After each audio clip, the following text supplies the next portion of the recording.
to talk about fund investments, High Frontier, and our speaker is Bruce Mackenzie, who is involved in GPS satellite systems and a number of things, works with software. But this is a separate development about venture capital and such things like that, assisted by Alexander Howerton, who is a writer and business editor. And with that, I will turn it over to you. Okay. Let's see. I do want to make it clear that my employer has nothing to do with this. So it's one of many disclaimers. Also, do not send money. This is not a solicitation. But do join and help run something. Okay. How many people have been here to other space development conferences or similar conferences in the past? Okay, so about half the audience. I had assumed that everybody would. So I thought I'd be preaching to the choir. Anyway, what I want to do is go through for maybe half an hour on my ideas of ways that we as individual, probably middle-class people, can help advance the space frontier and not lose our shirt either. And then I'd like to open it up and either talk about the ideas or maybe sit down and exchange names and go off and do it.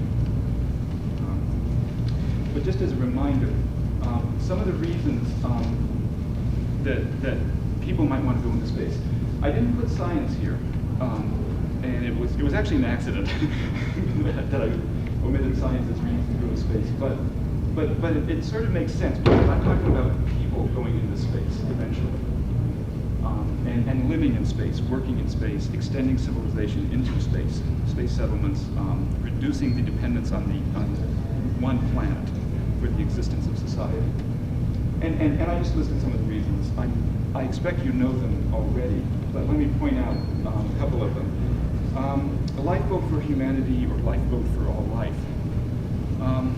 There is a fair chance that something's going to go wrong with the Earth at some point. An asteroid will hit it, we'll have nuclear either nuclear winter caused by an asteroid or caused by a nuclear war. You can also have tremendous economic failure. There have been many times in history when either an economy just really went to pot, or a political system, or there was terrible turmoil and civil strife within one society. We now have a global society. What does that tell you about potential future problems? It's at certain times in history, if there was a potato famine in your country, you had some chance of immigrating somewhere where there wasn't a potato famine. That may not be true from now on. Learned ecology is something you don't hear mentioned a lot. If you have a space station or a space settlement, either the size of this room or the size of this hotel or bigger, the biological interactions are going to take place on a few hours or a few weeks basis. That is, the carbon dioxide oxygen cycle that the plants go through will happen much faster than on the Earth. The biosphere people identified 22 cycles, such as the carbon dioxide cycle. There's a nitrogen nitrate cycle, and a whole host of nutrients and what we would call pollutants if there were too many of them, and they all have to be in balance. They all have to stay in balance. If we can manage that balance in a very small, confined ecosystem, we will learn an awful lot about managing the Earth's ecosystem.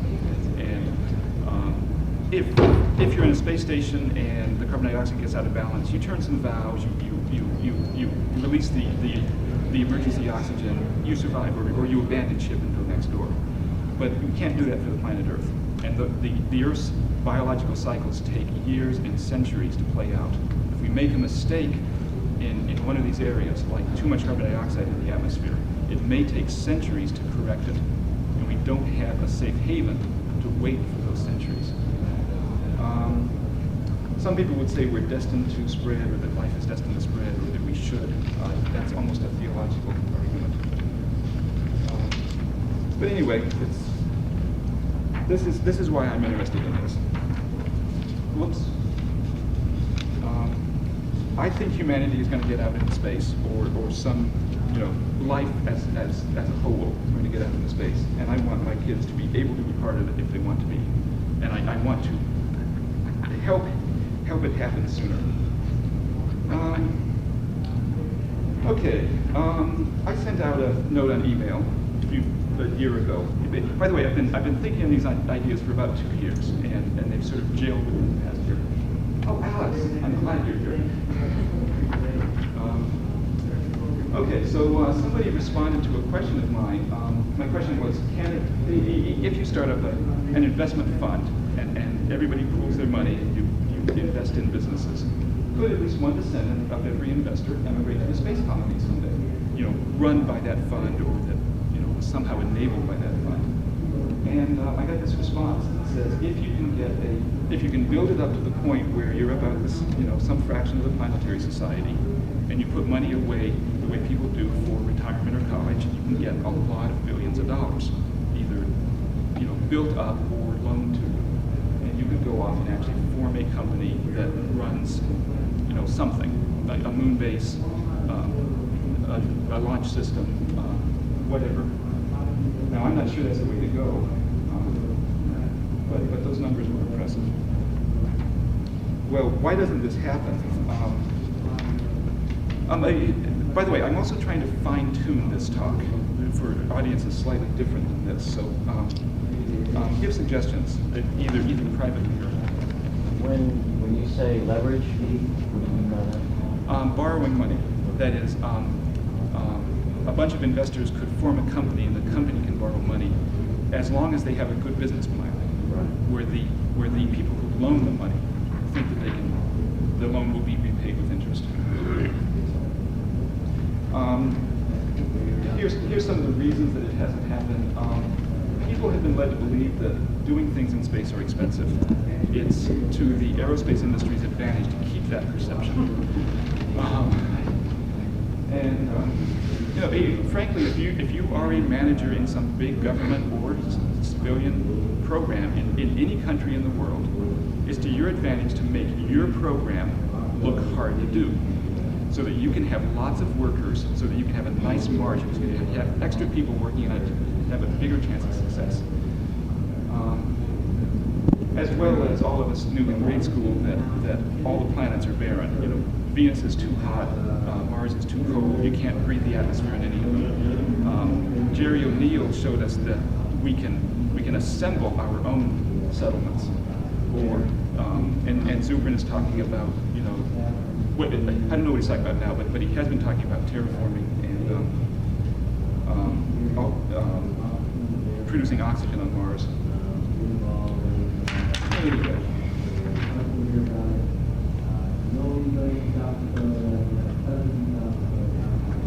Getting to a little more details, there have been some market surveys that say people want to go into space, but for various reasons it just doesn't happen. The steps 4 and 5 that are vicious cycles. Entrepreneurs that have a neat idea of something to do in space, I want to produce this special chemical in space. They can't get funding for it because the launch costs are too high. And one of the reasons launch costs are so high is that there isn't a lot of stuff to be done in space. There aren't a lot of entrepreneurs out there doing neat things that make profit. And therefore the launch costs stay high. And because the launch costs are high, then you can't afford to do anything in space. I'm looking for a way that a group of people, such as what we have in this room, can help break the cycle. Maybe not with quantities of money, but with publicity and showing that some people have faith. Excuse me, what was the blue sky law you had? I'll get to that. I've got 5 slides on blue sky laws. So, anyway, the blue sky laws is laws to protect people from buying space things, and swamp land. Suppose you as an individual want to get a ticket to go to orbit, or buy a condo for your kid when they graduate from college and get a job in orbit. How are you going to do it? Well, as an individual, we really can't. I mean, there's maybe a couple people in this hotel that have been in space, and that's unusual for most hotels. you basically need to be lucky to be selected as an astronaut. And now it used to be you had to be a fighter pilot to be an astronaut. Now you need to be a PhD and have a good track record. And it doesn't hurt to be a fighter pilot as well. And not all of us have those credentials. We're willing to spend our lives pushing toward that. It's only for a short period of time. Yeah, yeah. It's the duration of the shuttle flight. I personally am not that interested in taking a 2-day vacation in space, but I want to have the option of living and working in space. Some people have gotten into space because, in fact, I know one person. He was working for a company, and all the critical people related to this satellite were needed for other projects. His job, his assignment had just ended when they needed to start training an astronaut. So his company selected him. He was obviously qualified, but he was not necessary for a project, and therefore he was selected, and he ended up flying. Other ways to try to get into space: you can join the National Space Society, support your blank society. I mean blank in a complimentary way. But it's hard to see how supporting the National Space Society gets you into space, and selfishness is a real motivation. Can we appeal to our own and other people's selfishness a little bit more than just give money to this good cause? Some people want to try to get into space by starting their own rocket company. Not all of us are qualified technically or have the perseverance to do that. And it's not clear that the founders of the rocket companies get to ride their rockets. So anyway, let me give you an example. This will lead into the blue sky laws of someone who has founded a rocket company. Walt Kistler did, and he made a lot of money in some other organizations, and Space had, and now he started Kistler Aerospace, and he wants to finance these rockets. He's assembled a nice team of individuals to do so. But he's having trouble raising money. Looking at the credentials of his consultants, I don't think that's the problem. I think it's just perceived market and risk and all those factors that I talked about. I personally, anyway, he can show that if he has enough market share, if the market is large enough, he can make a profit, reduce the launch cost dramatically, and have a nice return on investment. There's lots of ideas like this. I'll show you my favorite, which is once the Kistler or some other aerospace plane gets up into orbit, I've got a plan to throw satellites back and forth and recover the momentum from one and transfer that momentum to another. But this idea isn't going to get off the ground in the current political and economic climate.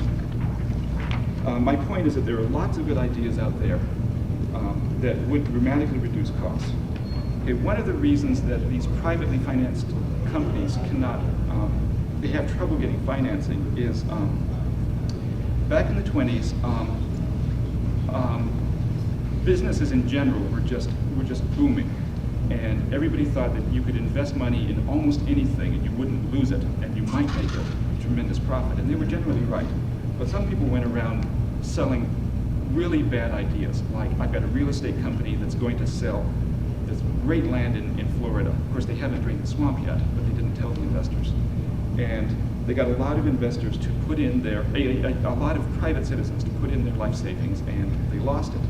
So every state in the country and the federal government came up with what's now called the blue sky laws to prevent doing things like selling swampland in Florida or acreage on the moon to unsuspecting investors. And it's basically designed to protect voters from getting mad at Congress for not protecting them from their own stupidity. And I agree with these laws to a large measure. Anyway, in order to sell stock in a company, you have to either register the company, which is I don't know the exact criteria, but it is fairly difficult to do. You must convince the SEC that you are a reputable company and pretty solid investment, or you need to. They wrote an exemption in for stockbrokers and rich investors. Congress did and the states did not try to protect someone who had enough money that he could afford to lose it and had such a tiny vote that the voting didn't matter, for politicians, and also had enough money that, they didn't want to alienate those investors. That is, the congressman didn't want to alienate them. So, if you have enough money and pass these criteria, you can purchase shares of stock in what's called unregistered stock, not registered with the SEC. And to do so, you fill out this form like this. I was working for a startup company, and this was the form that company used. And here comes to the good part. You must be either a natural person whose individual net worth is at least $1 million. What's a non-natural person? Down here at a director or executive officer of the company is apparently a non-natural person. That is according to That's certainly true. Corporations or PCs or all that kind of stuff. Yes, Alex has the real answer. It's a corporation, a legal entity that's not a human being. Which is a person for legal purposes. Yeah, but they here. And if you try to say, well, I'm going to count my wife's assets, then they have, they make you meet harder criteria. So anyway, they have an exemption down here for stockbrokers and the rocket scientists that basically wouldn't be in the company if they didn't have that exemption. It says if you're an expert in the field, and then you have to convince them that you're an expert in the field, and sign your name. So that's how. This is the exemption of the blue sky laws that a lot of privately financed companies have to live with. Some states have restrictions. You can only even solicit money from a total of 35 people. You are prevented from taking money from a very large number of people. And I met somebody who wanted to start a moon base and sell lunar oxygen in Earth orbit, and he started a company and he just wanted to do this, just go out and raise the money and do it. And he figured it would take, I think, $63 billion, and he started knocking on doors, trying to find people to invest a good fraction of $63 billion, and he just couldn't find people. Plus he had all these laws, and he was not allowed to advertise or solicit. So you can have more than 35 investors as long as you don't go out and solicit them? It varies by state, and I don't want to give an answer to that question. I know in at least one case, you're limited to even asking 35 people. But you've got to meet the registration requirements of each state you intend to make that offering in, which just makes your administration cost just skyrocket. Here's a summary of the blue sky laws. I think I covered it all. This is often known as private placement or venture capital or unregistered stock.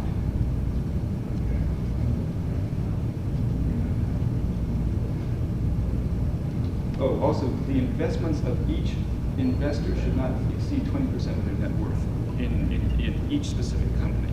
This is, again, for their own protection. Anyway,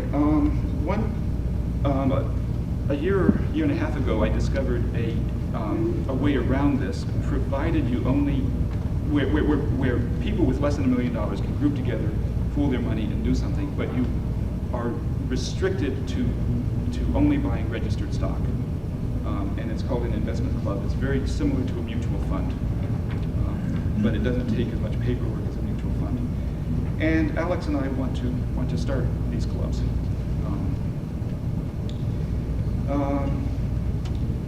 I came up with some proposed goals. I'm not fixed on these, but it's a good starting point. Practically identical to Howard's, practically identical to a group headed by John Costin that ran that seminar. But this is completely independent of what John is talking about. I propose that the number one goal be conserve your money and make a modest profit. I don't want to lose my money. I want to be able to put in enough, a larger fraction of my net assets that I'm willing to just throw away. Someday I'd like to be able to have a choice of different, conservative or risky funds. It's too much paperwork to start out that way. If you're convinced that your investments are secure. Oh, by the way, some of these clubs each person invests in $25 a month. So some of them are very small, and they get together more for social reasons, to just enjoy learning about stocks. There are provisions you can put your IRA and other retirement money in them. There's no inherent limit as to how much you can put in.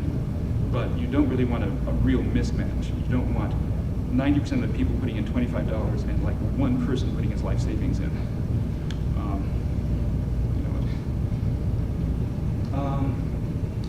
So some of the reasons for doing this are a little bit altruistic, to make it a little easier for companies that are enabling a space frontier to do business. Maybe get a little publicity for those companies. Maybe be able to tell them that we're a little less concerned about quarterly profits and a little more concerned about the long-term company growth.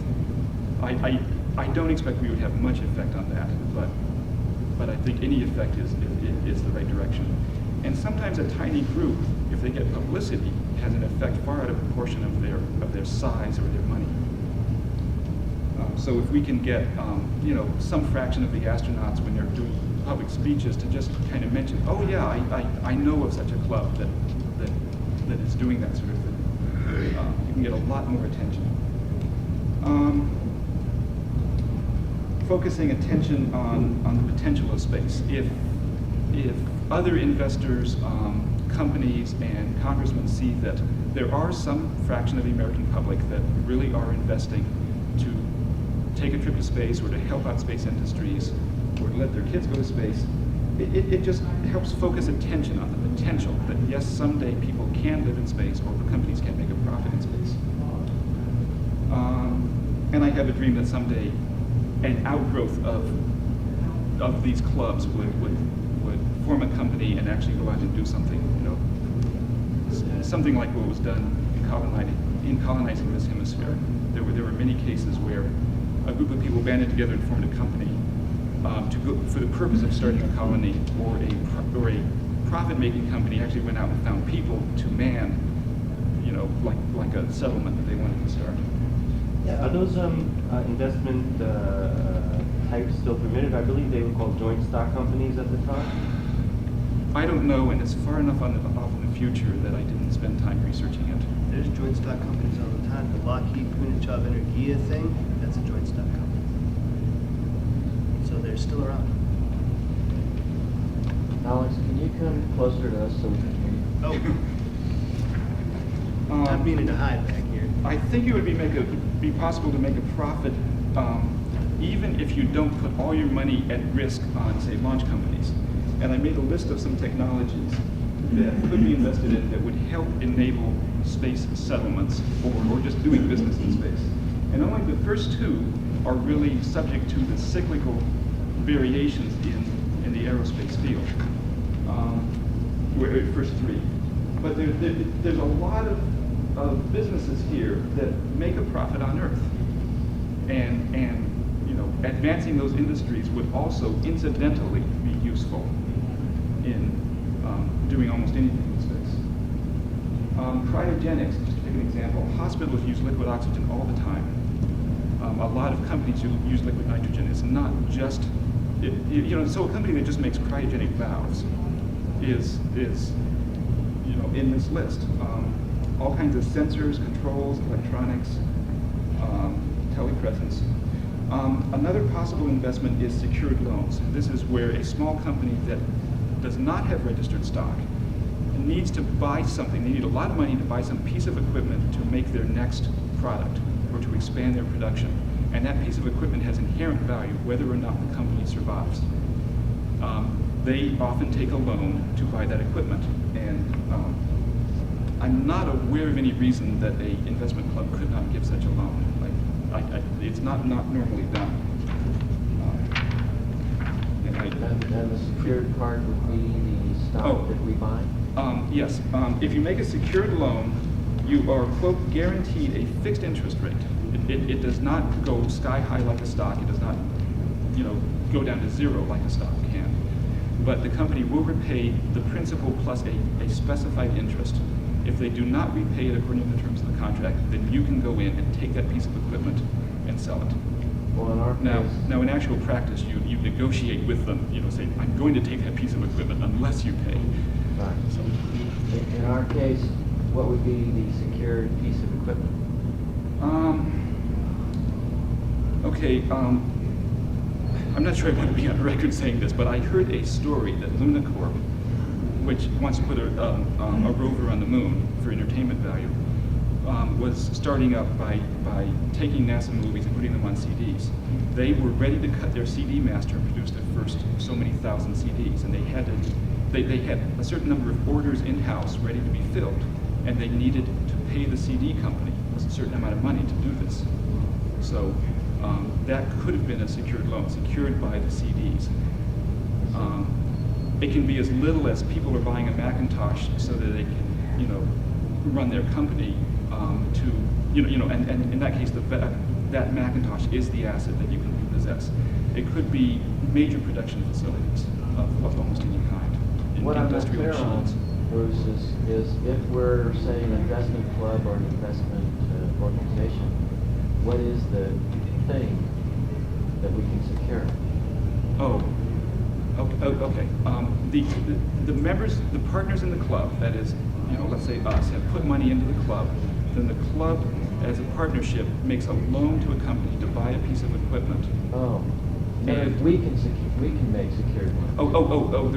Secure means the loan is secured by the asset, some physical thing that has value, like a Macintosh computer that the company is buying. Okay. Just like when you go to the bank to borrow money and they ask you for some security, will you Yeah. give us your car as security if you don't make your payment? For car loans, the car is typically the security. Right. I understand the security part, I just didn't understand how to apply this. Okay, there are thousands. Do you know how many thousands of investment clubs? Quick. 1,500 investment clubs. 1.5. Okay, I thought it was more. There's a national organization of investment clubs. They publish a manual on how to start your own club. They publish a magazine. They have meetings between the club officers to give advice in many major cities. And this is how they recommend doing it. It's usually a small group of people who get together in someone's living room, put in approximately the same amount of money per month, and they jointly choose how to invest it. It's a legal partnership, although the partnership is restricted as to how they can act. So, the partnership is only allowed to invest in stocks. For example, you may be restricted that you cannot sell stocks short, and this prevents a problem of liability of the partners being liable for losses beyond their investment. A lot of the investment clubs are for educational or social reasons. And there's provisions where you can have, say, a bank be a limited partner, and the bank handles your IRA money for you, so you can invest your IRA money and still have all the advantages of it. You want to add anything about investment clubs? You might as well finish your top. Well, okay. And just to review some of the reasons that you might want to band together to do this rather than doing it individually. Me personally, I don't have time to research enough stocks to compare them against each other by myself. I just don't have the time to. There are economies of scale because you don't have these little sales that have large commissions. Possible influence on the companies. I called up the president of Kistler Aerospace. When I was researching these ideas, someone said, "Oh, call Bob Citron," and I had an in. I could call him, and they had something to talk about. So, getting down here to networking,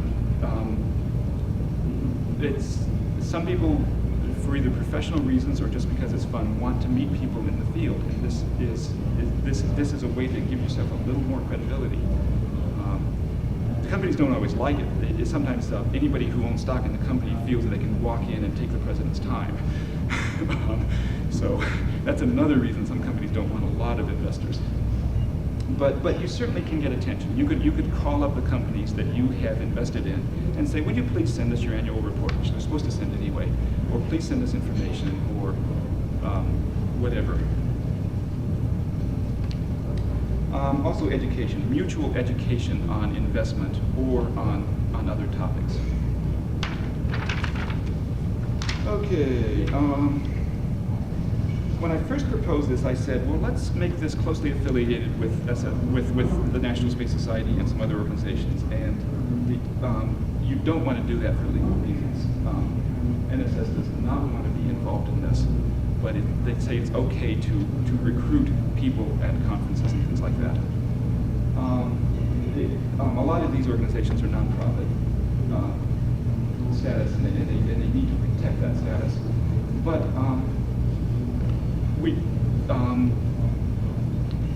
conferences like this would be a good place to have meetings between clubs based in different cities and get to know each other, and then exchange information by mail after you know each other. You could allow investors to donate a tiny fraction of their earnings to various good causes. That kind of is contradictory to the idea of conserving money and building up as much money as you can so that your kids can afford the launch costs that you're helping drive down. And how do people, how do myself or the people in this room go about starting one of these things? A lot of the legal advice is in here. There's sample partnership agreements. Read them over, make some revisions. Mostly publicity is the thing that's needed. Ask your friends if you're. Alex and I disagree on this. I think we should recruit actively among NSS chapters, and Alex wants to pull people in and use that as a way of getting them interested. That might expand as well. Yeah. It would be good to have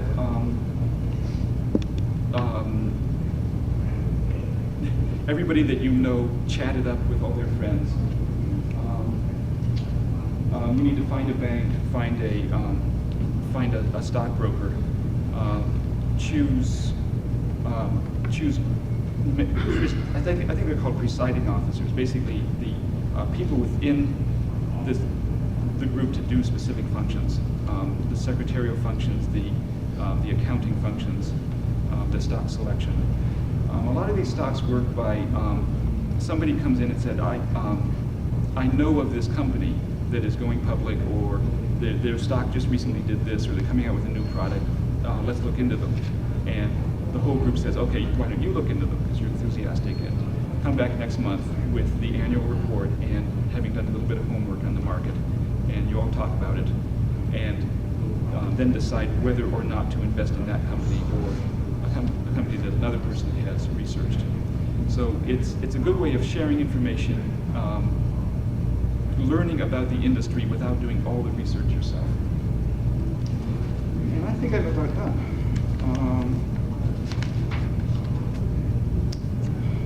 Before you leave, please give me your name and address, and preferably email, and tell me how much interest you have in this sort of thing. And if there's multiple people in the same city, you might want to form a club in that city. I think a club can be run via email if the people already know each other. So that's another possibility. Here's my address. I have some out-of-date flyers that also have these ideas, so you didn't need to take notes if you did. And it's 11:40. Yeah. By the way, Alex has written a book that details 10 Startup venture companies. in the aerospace field. So, yeah. Email address, is that case sensitive? No. Okay. Well, it's not at my end. It might be at your end. Okay. So I've never had a problem either sending or receiving case sensitive. I think there might be one server in the country somewhere that's case sensitive. So my word for it. I have a few comments on this, if I may. before I get going, I want to tell you a space joke I made up while I was here. How many space enthusiasts does it take to screw in a light bulb? It takes 5, 1 to screw it in and 4 to write about it for the next 25 years. Oh. That would be funnier if it weren't so true. That's true. Okay, well, everything that's going on here, there's an inherent dichotomy I figured out while listening to all this. On the one hand, we want to develop a conservative investment program. We're talking about long time horizons, 10 years at the least, 50, 100 years at the most, multi-generational whatnot. That is very, very conservative. On the other hand, we want to generate cash to invest in high-risk startups. That's very, very speculative. We're at both ends of the range at the same time. That puts us in a very unique situation. Well, having that long conservative timeline makes the risk fluctuation of a venture startup look a lot less scary than it would if you're looking for that 90-day Harvard Business School turnover that is ruling the business world. To be quite frank about it, there are a lot more ways to make money than to invest in space. Down in San Diego last November at International Space Enterprises, they had a conference down there. They got a panel on space finance, and I was on it, and they got a guy from Kidder Peabody and a guy from Barron's, a guy named Tom Donlan, columnist for Barron's. He made a very good point. The money will always flow to the best risk-adjusted rate of return, whatever that is. Computer chips, zeolite crystals, Nike tennis shoes, or low-gravity Disneylands on the moon. Those were his direct words. So if you want to make money, there's other ways to make money. That's not what this is really about. But on the other hand, you don't want to go hog wild space nuts, because that is a sector. And sectors are notoriously bad performers if you invest in all one sector. When the recessions or slumps hit, they get hit the hardest. You take a look at Fidelity or Dreyfus or any, you take a look at their sector funds, and they're the ones that take the hits when things start looking a little bit bad. So you've got to, if you're going to do it right, you've got to practice the principles of asset allocation. You got to take at least 10%, put it over here in gold and precious metals. Take another 10%, send it into the risky stuff. That, I don't know if you can dig up your slide fast, but that idea of having a spread of stocks that are just well, they may be space, but they're blue chip or something, and they're solid stocks. Then there's the enabling 3 levels, the enabling stocks, and then there's the high risk stuff. Well, starting out, you know, if you have the money to go hang out with Chuck Lauer and write him a check for $1 billion to go build a space station, feel free. You know, I'd love to myself, and I'm going to keep in contact with him. But I don't have that kind of cash, and I don't think most of us here have that kind of cash. So the way to start out, you want to, since we're talking about a long-term prospect, let's start out by building a track record. Let's do the investment clubs. The big difference between an investment club and a mutual fund is the same difference between, say, an active group of participants or a presenter audience situation. A mutual fund is definitely, you got a bunch of high-priced, high-paid money managers, and they take your money and run with it. If you like it, you buy shares, and if you don't like it, you get out. Well, that's what we want eventually, but don't have anywhere near this A, B, and C here. That's a principle called asset allocation that you definitely want to do no matter what your investment principle is. Conservative, middle of the road, and then high risk. And you want to go all the way conservative, bonds, precious metals, and then you want to go wildcatting on the other end. You know, well, that means venture capital. And venture capital, he showed you that natural person with $1 million assets. That's not me.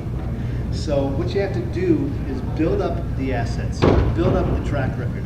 What I intend to do is come back to New York in '96 and say, this is my investment club. This is what I have done. Here today, I'm saying this is what I'm going to do.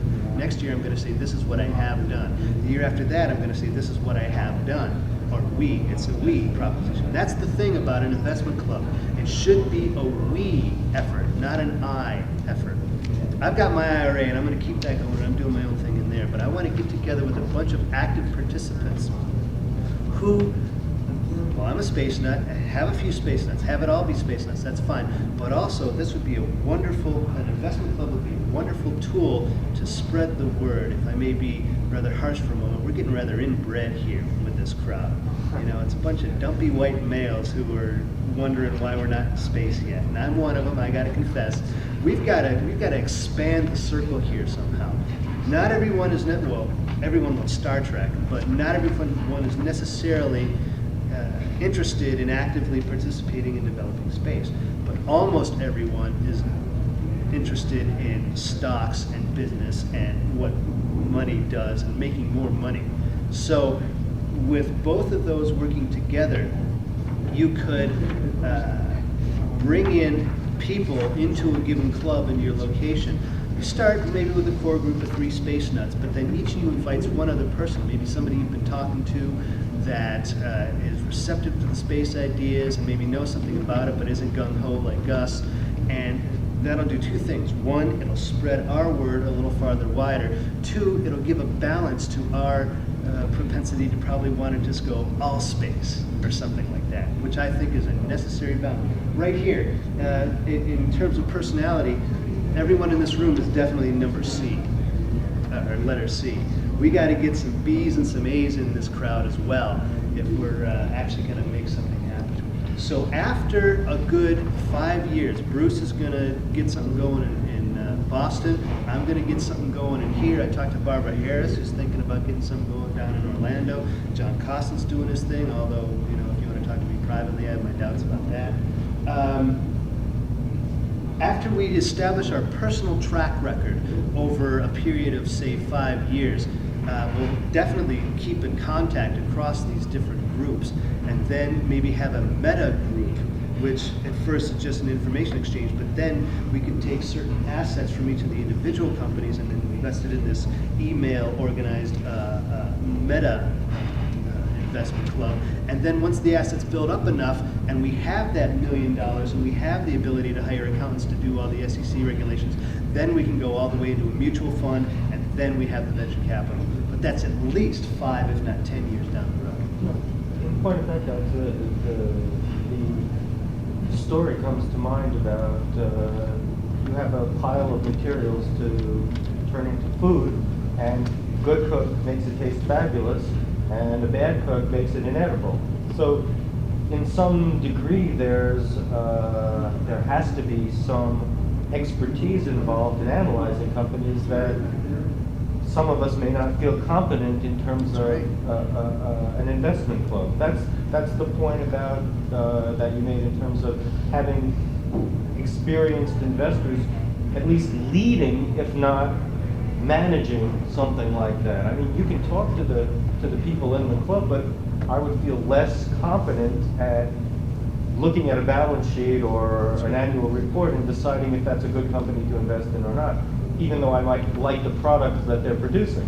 That's why you invite your accountant friend who knows nothing about space to join your club, to give you that balance. Another alternative to that is to spend your first year educating yourselves. Take your money, put it aside in a bank fund for that first year, and in the meanwhile, you're tracking certain stocks that you've picked out to see how well you're really going to do when you put your money on the line. And in the course of that time, you're going to find out who picks better than others in the club. And they're going to be developing a track record, if you will, that you can say, well, if this person in the club says we should invest over here, then I better listen to him harder than somebody whose portfolio lost half its value over the last year of paper trading.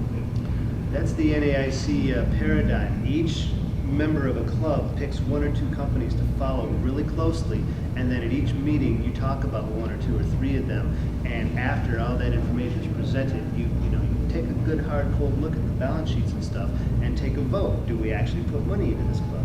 It's active participation all the way around, which is, I think, essential at this low level. But you don't have to invest any money in any company the first year. You can just be doing Just that build as a chalkboard exercise, if you will, and seeing developing your experience without actually risking your money. And then in the meanwhile, you're putting your money aside so that you will have a good sized chunk of money to invest when you feel That's right. confident. You can open up a Charles Schwab account, put in your 10 or 25 or however many you decide in your club to put in, let that build over the year. It's making a little bit of money in the money market. Then when you're ready to go, you have a chunk. You can buy a $100, 100 share block of a company. You're ready to go after you've done the research. Very good point. I'd just like to say that Alex had said that we'd have these multiple clubs and keep in sort of loose contact. I'd like to be fairly close contact, where you actually exchange a lot of information about companies and meet when possible, such as at conferences like Sure. these. So it's just a different style. I'd like to hear from people who haven't said anything yet, or who are just watching. I'm interested in doing it like you're saying, where we try to do it via email. I think that's the way that we could leverage our experience. You know, there's organizations, companies that I deal with in my business that I get clues about that you're not going to hear about in Boston, etc. And the fact that I can't think of a whole lot of investors in my area that have the same kind of thing they want to do and form their own organization. I tried to start an NAIC club years ago, and it's not easy to find a core group that'll stick with it. It's hard. Email is a very good idea, but a big factor in that is trust. This is all about trust here. So you're going to want to know the people you're talking about on email. And meetings like this are great. If we can agree to trust each other, then that'd work great. But you got to be aware of that extra element of faceless communication across email. Someone somewhere is going to have to be the manager of the money, and the way the general partnership that NAIC is talking about, that person can take the money and run. So you got to have a high element of trust if you got something like that going on. Oh, by the way, one of the things that the NAIC will provide if you want it is insurance against your treasurer taking the money and running. Right, I remember that. And it was basically for the dues that you paid every year. The club paid. I think it's optional, but most clubs get it. I'm not sure. I remember we just did it and it hardly cost us. It turns out that people who are dedicated enough to be the treasurers of these clubs are not that likely to take the money and run. And the NAIC thought it was a good risk to underwrite this insurance. Any comments on email, building trust through email, running organizations through email? Well, not all of us are on right now, so. I think it's better to run one locally if there are enough people in your city to find. Well, some of our local chapter do have computers, at least one of them. Any comments on finding partners and building up these clubs? That's a very hard subject. It's organizing small groups and making them work effectively. Just to let you know, I have friends back in Grand Rapids. You give me a soapbox, I'll jump up on it. My friends have heard me talk about this stuff so much, they're interested. They're not as gung-ho as I, but they always say, well, yeah, I want to know more, I want to get into more. These are the people I'm going to invite because they are definitely interested in money as well.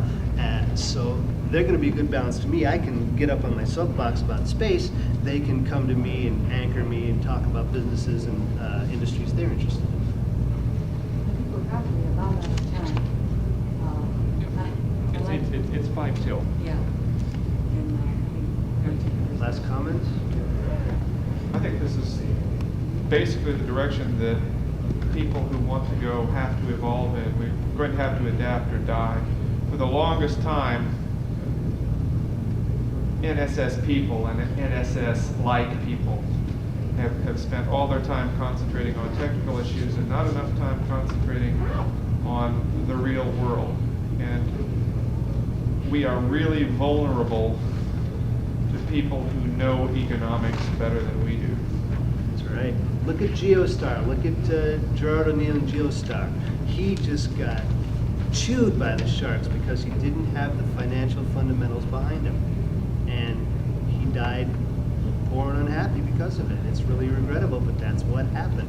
One of our We got to most- learn to swim with the sharks. Yeah, one of our most eminent voices in space development, G. Harry Stein, had a column recently in Analog saying, if you want to go into space, if you want to go, then forget about getting a degree in physics or engineering. Get a degree in economics or MBA. get an MBA. That's right.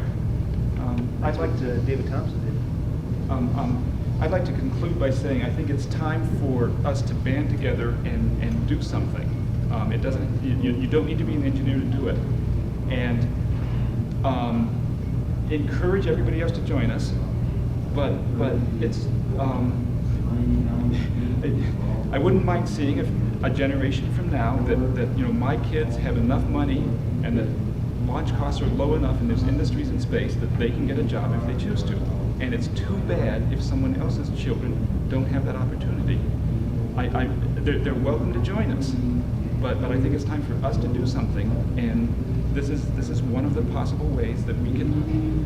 And after all, it's our dream. It's our responsibility to make it happen. It's Tom not Stock. anybody else's. That's right. Ain't no such thing as a free lunch. Thank you. Do leave your name and address and let us know.